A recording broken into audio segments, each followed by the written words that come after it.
Bismillahirrahmanirrahim. Assalamualaikum warahmatullahi wabarakatuh. Yang kami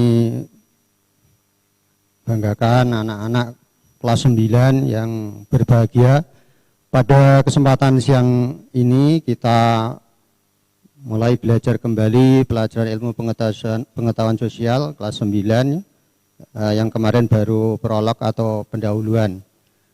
Dalam kesempatan pagi hari ini atau menjelang siang kita akan membahas yaitu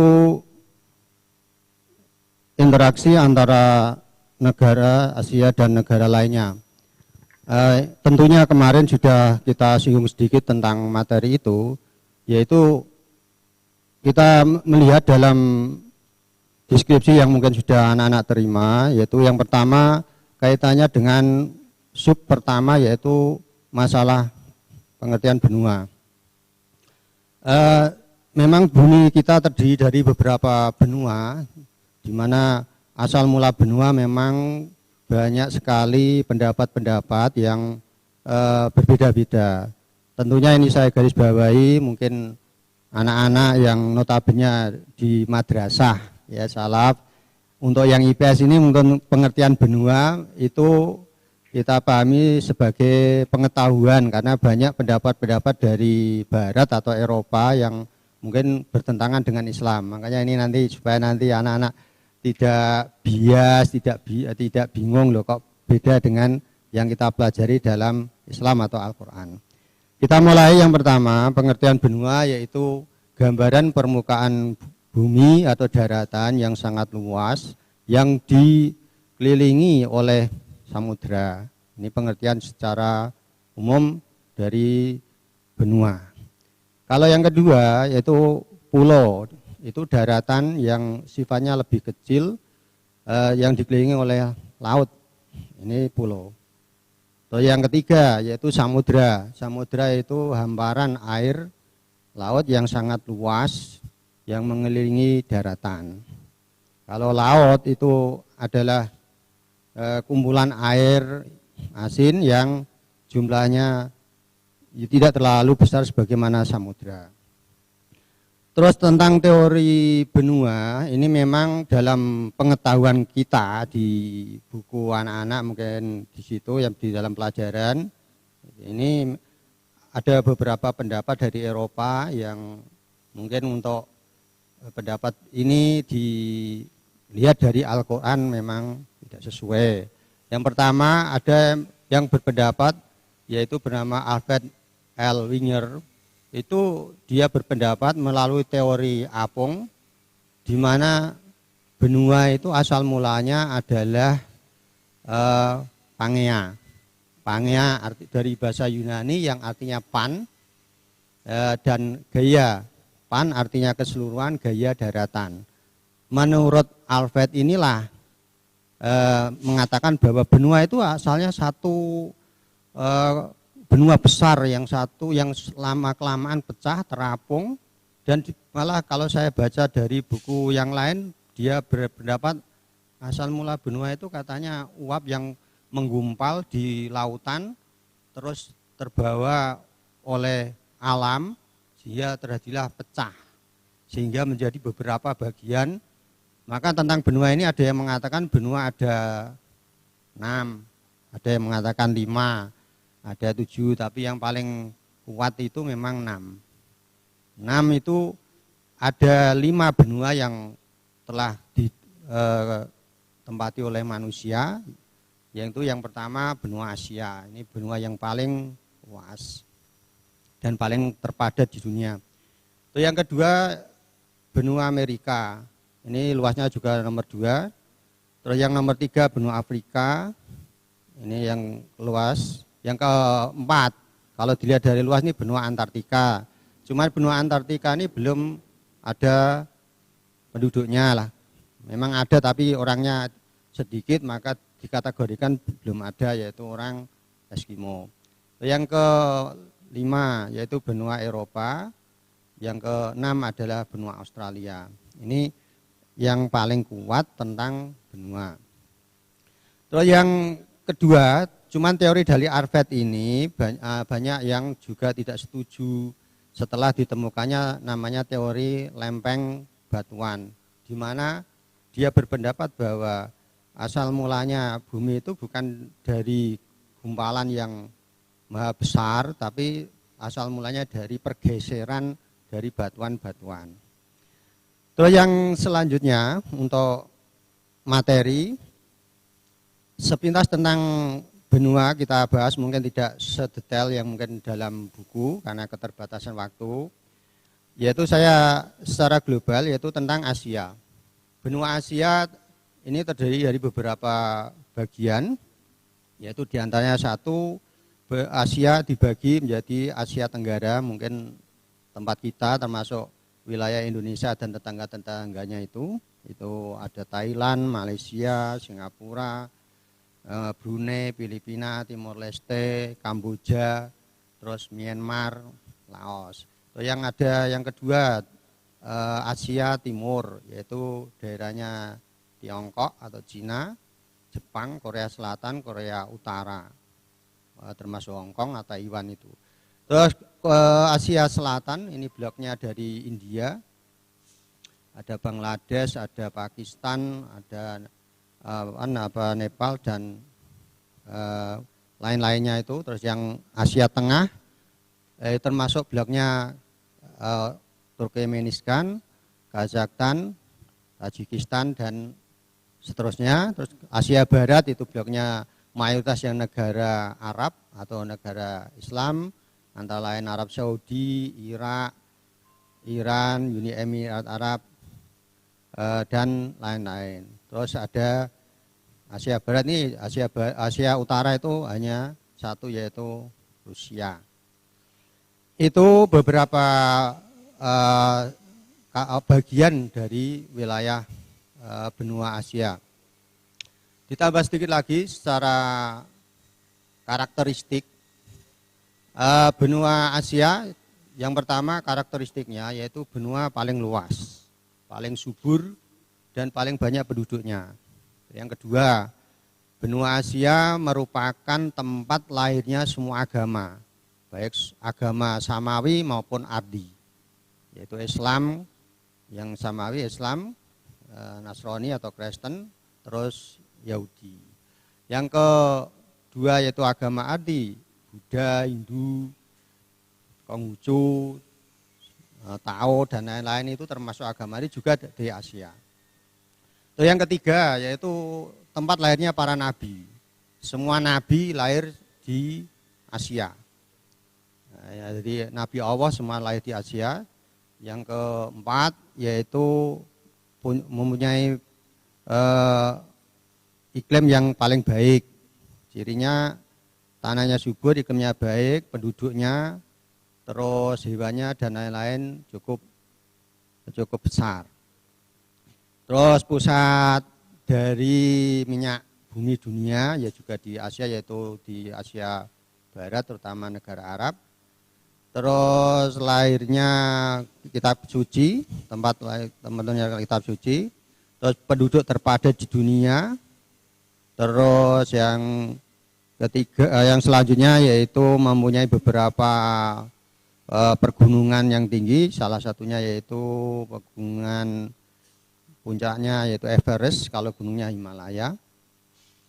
Terus terdiri dari beberapa suku, yaitu antara lain ada Mongoloid, ada Melayu, Kaukasoid, terus ada Negroid dan lain-lain. Terus itu contoh-contoh dari benua Asia.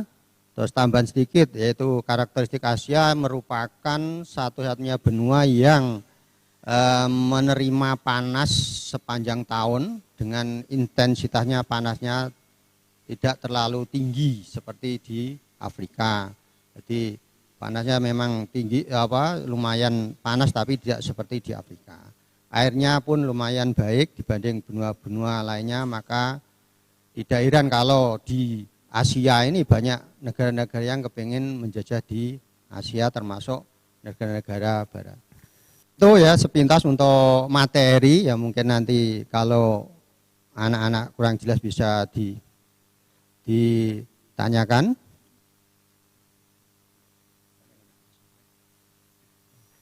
Itu yang kalau ada nanti bisa ditanyakan, saya beri kesempatan dulu, barangkali ada anak-anak yang kepengen bertanya.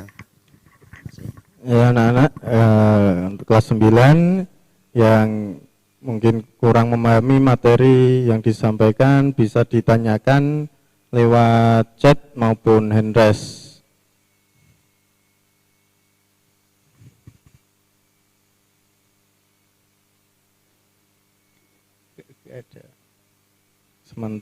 Sementara tidak ada, Pak. Mungkin bisa Bapak Zamroni tambahkan materinya.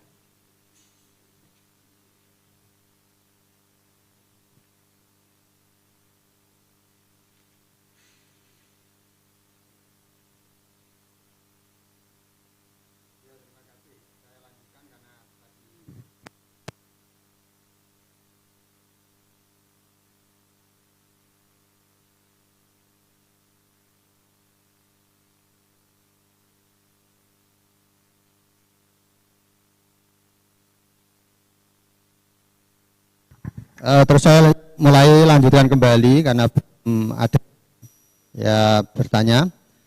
Tadi saya tambah tentang Asia, masih Asia. Di samping itu Asia tadi yang saya sebutkan karakteristiknya juga salah satu ciri khas yang lain itu benua Asia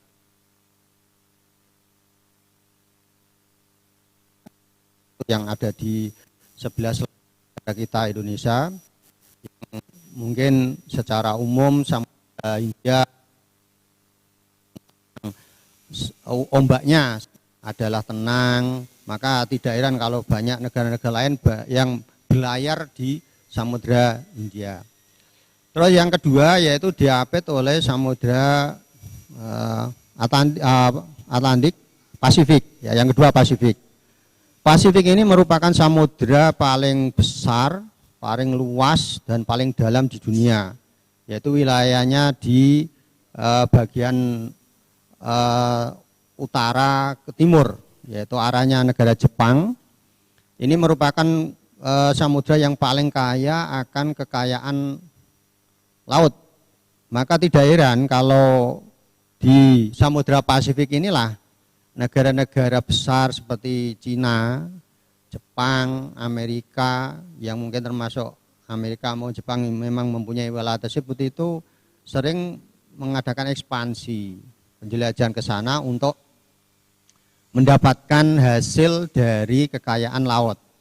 Maka kalau mungkin anak-anak kemarin di TV Indonesia, Filipina, atau Vietnam, atau Malaysia, itu kemarin juga geram dengan Cina karena Laut Cina Selatan, Cina itu memprovokasi untuk menguasai dan mengklaim sepihak bahwa Laut Cina Selatan termasuk wilayah dari Cina.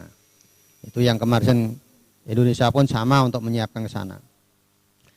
Terus yang kedua, di samping itu jenis pegunungannya untuk Asia, terutama Asia, benua Asia, salah satunya yang dekat dengan Asia Tenggara, jenis pegunungannya itu ada dua, yaitu Sirkum Mediterania dan Sirkum Pasifik.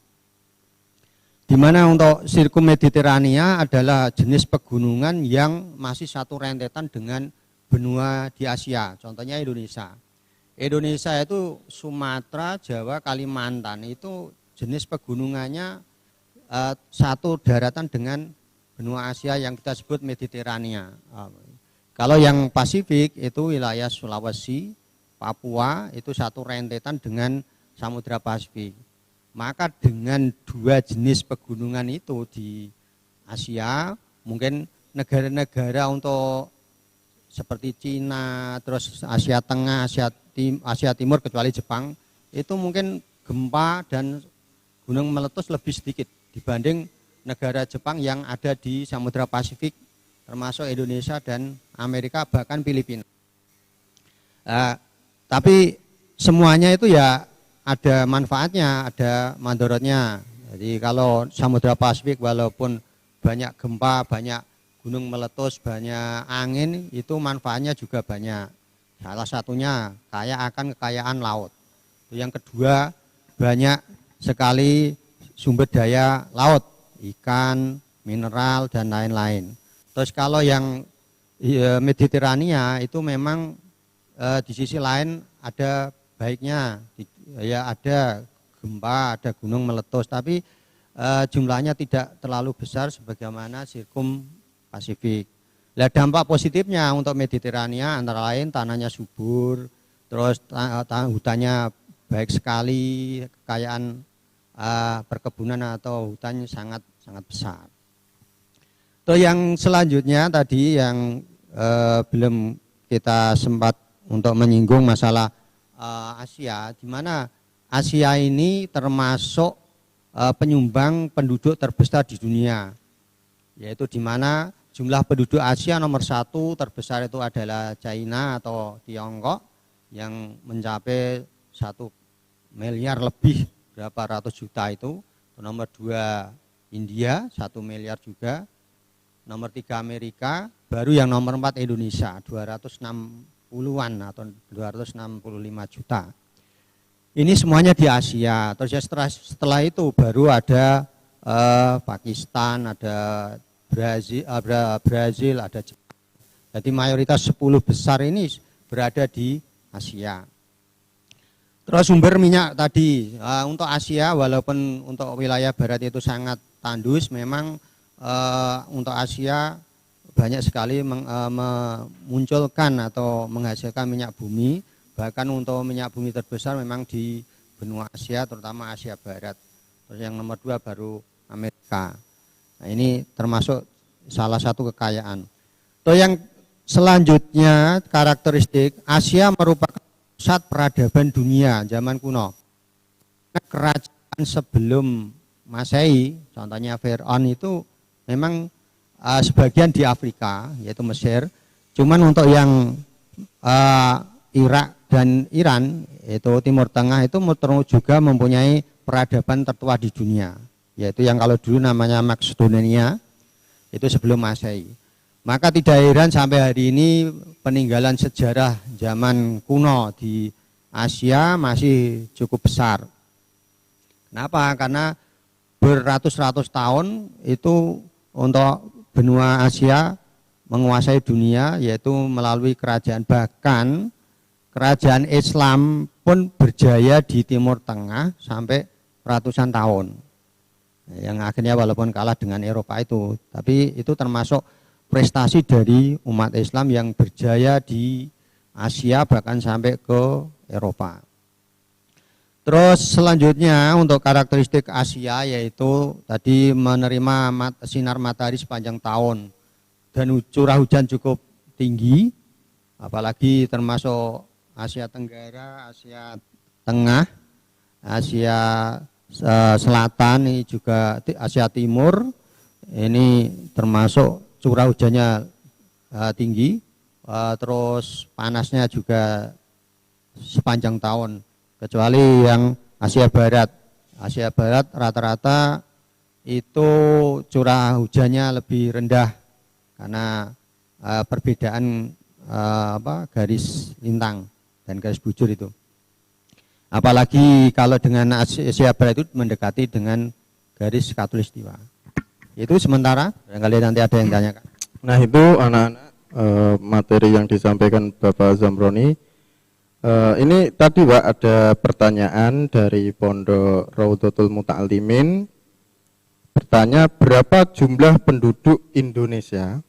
Terus yang kedua pertanyaannya, kenapa Laut Natuna banyak penyusup yang mencuri ikan di situ, pada laut kita kan luas? Monggo Pak dijawab.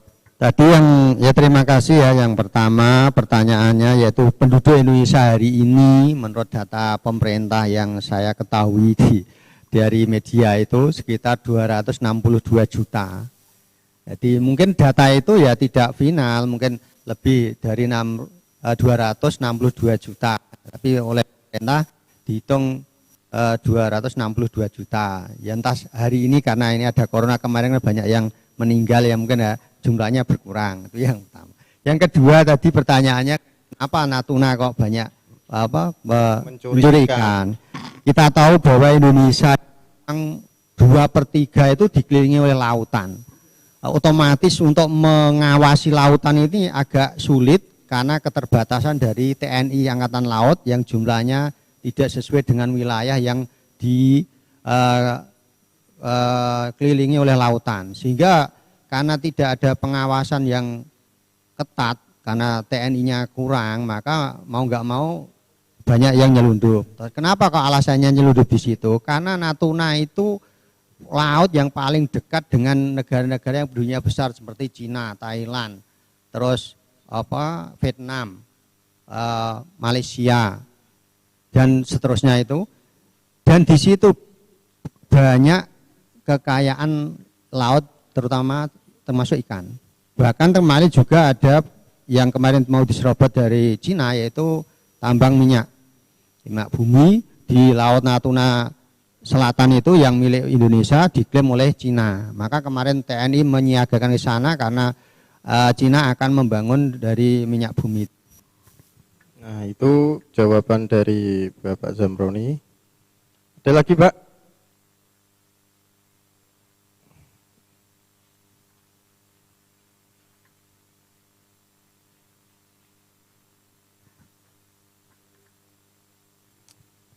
Ini ada pertanyaan lagi. Apakah benar bahwa Indonesia ini menggunakan rokok untuk mengontrol populasi? Ya, kaitannya rokok. Kalau mengontrol populasi penduduk ya, setiap penduduk itu Mas ya. Okay. Populasi penduduk itu memang tidak rokok Mas. Jadi rokok itu sebetulnya pemerintah itu sampai hari ini tidak berani seperti negara barat yang sudah menerapkan ketentuan dari WHO di mana rokok tidak boleh iklan di media sosial, media massa, rokoknya yang rokok putih. Rokok putih itu rokok yang tarnya rendah, nikotinnya rendah, bukan karena warnanya putih, bukan. Rokok mil. Nah, itu contohnya mil itu. Karena apa? Indonesia itu butuh nomor 1 itu dari cukai atau pajak untuk membiayai APBN. Dan sampai hari ini pemerintah masih mengandalkan dari rokok atau tembakau itu. Jadi bukan untuk mengontrol populasi, enggak. Kalau populasi pengontrolannya ya melalui KB itu. KB, pendidikan, dan lain-lain itu. Itu jawabannya. Ini terakhir Pak, pertanyaan terakhir dari Muhammad Akbar, kelas 9E. Pak, kenapa Eropa disebut benua, padahal hanya dipisahkan oleh pegunungan? Ini untuk Eropa. Eropa kan tadi saya jelaskan yang awal tadi, benua itu hamparan tanah atau daratan yang sangat luas yang dikelilingi oleh samudra. Nah, Eropa itu dipisahkan oleh 2 samudra, yaitu Samudra Atlantik untuk yang di bagian barat itu yang mengcover Eropa dengan Afrika. Terus yang kedua yaitu Samudra Arktik, yaitu mendekati daerah Antartika. Nah, kalau dipisahkan oleh laut itu kan hanya Asia dengan Eropa. Nah, itu jadi karena wilayahnya luas dan dikelilingi itulah maka dia sudah memenuhi syarat dari pengertian benua. Itu jawabannya. Nah, itu yang Muhammad Akbar tadi terus tanya begini Pak, kenapa Selat Malaka disebut jalur pelayaran tersibuk? Nah, gini, untuk Selat Malaka itu tersibuk karena selat itu kalau menurut oleh ahli-ahli itu termasuk relatif dangkal. Karena dulu Selat Malaka itu berupa daratan yang gabung dengan Sumatera, Singapura, Malaysia, dan Jawa. Nah, itu terjadinya itu ya kemungkinan kalau dalam Al-Quran ya sebelum banjirnya Nabi Nuh itu. Makanya orang Malaka, orang Sumatera, Jawa, dan Kalimantan itu mirip, yaitu sama-sama Melayu. Binatangnya ya sama, kulitnya, terus ukuran orangnya, tinggi rendahnya ya sama. Itu karena nenek moyangnya itu ada kemiripan. Atau yang kedua, kenapa kok sibuk? Karena negara-negara itu lebih senang lewat Selat Malaka yang ombaknya rendah dibanding melalui Samudra Hindia yang lebih jauh dan ombaknya lebih besar dan lautnya juga lebih dalam. Apalagi Samudra Pasifik, ya ini juga nanti tambah jauh lagi. Makanya salah satunya dia itu lewatnya yang murah dan rame. Di samping itu sambil berdagang dia juga sambil memasarkan dagangan mereka dari negaranya dan juga mempengaruhi budaya mereka. Tidak hanya sekedar dagang tapi juga mempengaruhi budaya-budaya mereka yang notabene Selat Malaka sekitarnya itu memang mayoritas adalah Islam. Itu jawabannya. Ini pertanyaan terakhir, Pak, daripada tidak terjawab.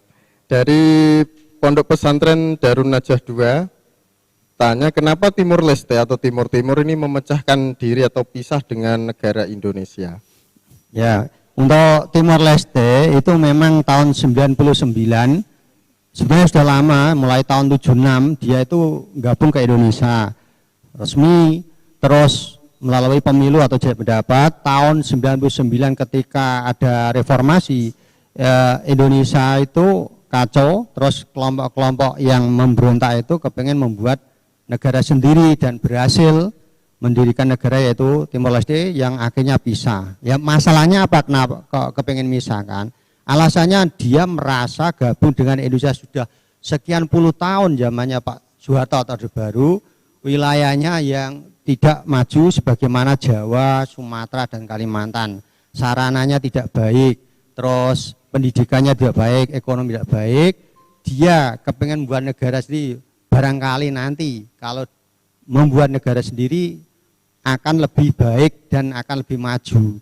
Nah, itu ternyata ada pengaruhnya dari Australia. Ternyata setelah sampai hari ini, dia malah kabar-kabarnya saya dengar di berita itu kepengen gabung karena apa? Setelah mulai tahun 99 sampai hari ini memisahkan dari Indonesia, malah sekarang sarana prasarana, jalan tol, jalan raya, kehidupan ekonomi tidak lebih baik, malah semakin sengsara.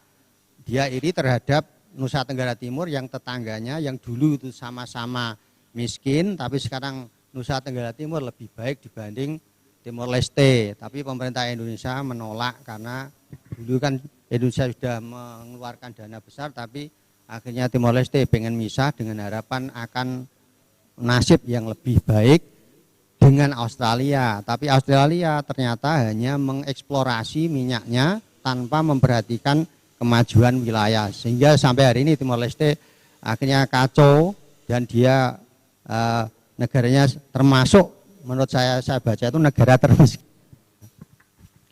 Terima kasih. Sebenarnya masih banyak Pak pertanyaan-pertanyaan yang masuk, cuma ini berhubung waktu sudah habis. Untuk anak-anak nanti bisa dilanjutkan untuk bisa ditanyakan minggu depan pelajaran IPS ini, kiranya pelajaran yang menarik ya. Wah, itulah materi IPS pada pagi ini. Terima kasih Pak Zamroni untuk waktunya. Kami akhiri. Monggo Pak bisa. Ya, terima kasih anak-anak, belajar bukunya nanti kalau sudah diterima dibaca, apalagi kelas 9 biasanya pelajaran ini walaupun masuk ujian ya madrasah ya saya harapkan dengan sungguh-sungguh, dan apabila ada yang tutur kata atau kurang berkenan di hati saya mohon maaf yang sebesar-besarnya. Akhirul kalam, wassalamualaikum warahmatullahi wabarakatuh. Waalaikumsalam warahmatullahi wabarakatuh.